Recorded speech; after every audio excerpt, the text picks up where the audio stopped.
I'm going to explain to you a little bit about co-regulating and self-regulating strategies because I speak with a lot of parents, mostly moms, who come to me because they have a desire to change how they're disciplining their children and to change how they react towards their child's big emotions, which is hard.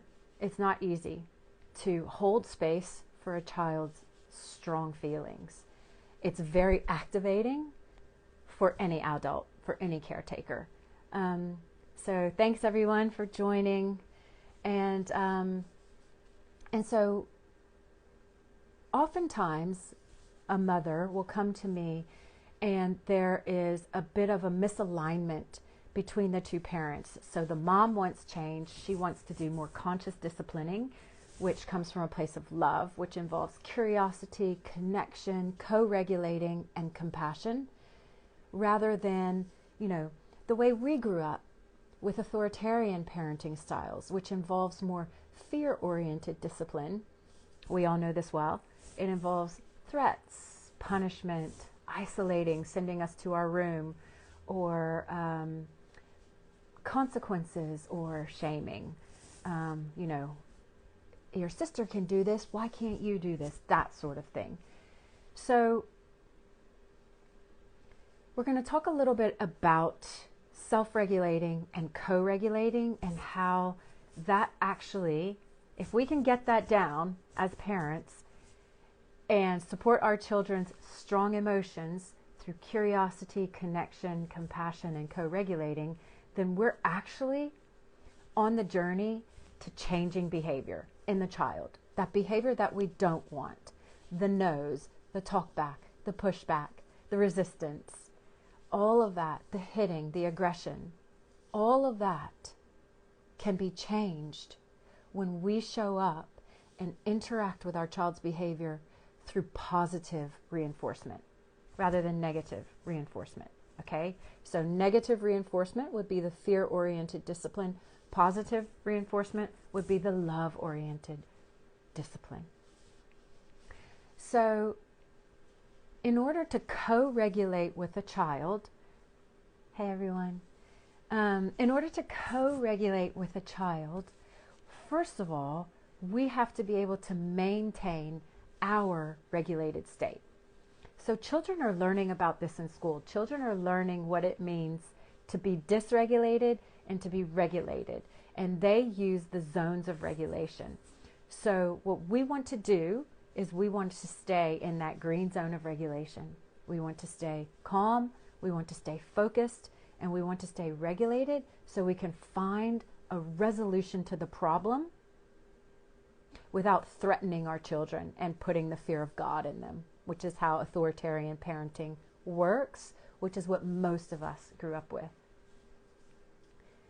And to maintain that regulated state takes work because we're working with our nervous system. We're working with our survival responses. So anytime we feel attacked or threatened, we're going to want to attack or threaten back. It's a pretty natural, primal response. But we're evolved human beings, okay? We don't live in the wild anymore. We live in the world. So we want to try to overcome that primal response, that primal survival response. And that takes practice, very specific practice to work with the nervous system and to work with our stress response so we can hold those big, strong emotions when we feel under threat, when we feel like we're losing control, when we feel attacked. Okay, so that is maintaining a self-regulated state so we can co-regulate with the child who's experiencing the big, strong emotions. So co-regulation, what that means is when the child is dysregulated, when they're activated in fight or flight, when they're experiencing their frustration, annoyance, anxiety, anger, whatever it is they're experiencing from their fight or flight response, we hold that calm, safe space. We hold the energy of love in our nervous system, that regulated energy, and they borrow that from us. The child starts to borrow our nervous system so they can come down from their heightened state into reality, see the reality of the situation, and then their behavior changes. It doesn't happen like that. In fact, it takes time. But the evidence around this is so powerful. It's so strong. And to be able to support our children through positive interaction allows them to understand that all emotions are welcomed, that they're not just loved when they're behaving like a good little girl or a good little boy, that they're loved even when they're experiencing anger, frustration, anxiety, all of those things. So that's co-regulating. And because this is quite nuanced, complex information, I am offering a free webinar for parents. It'll be about 60 to 90 minutes long on Valentine's Day. So February 14th at 12:30, join me for a free webinar. And we're going to talk about all of this.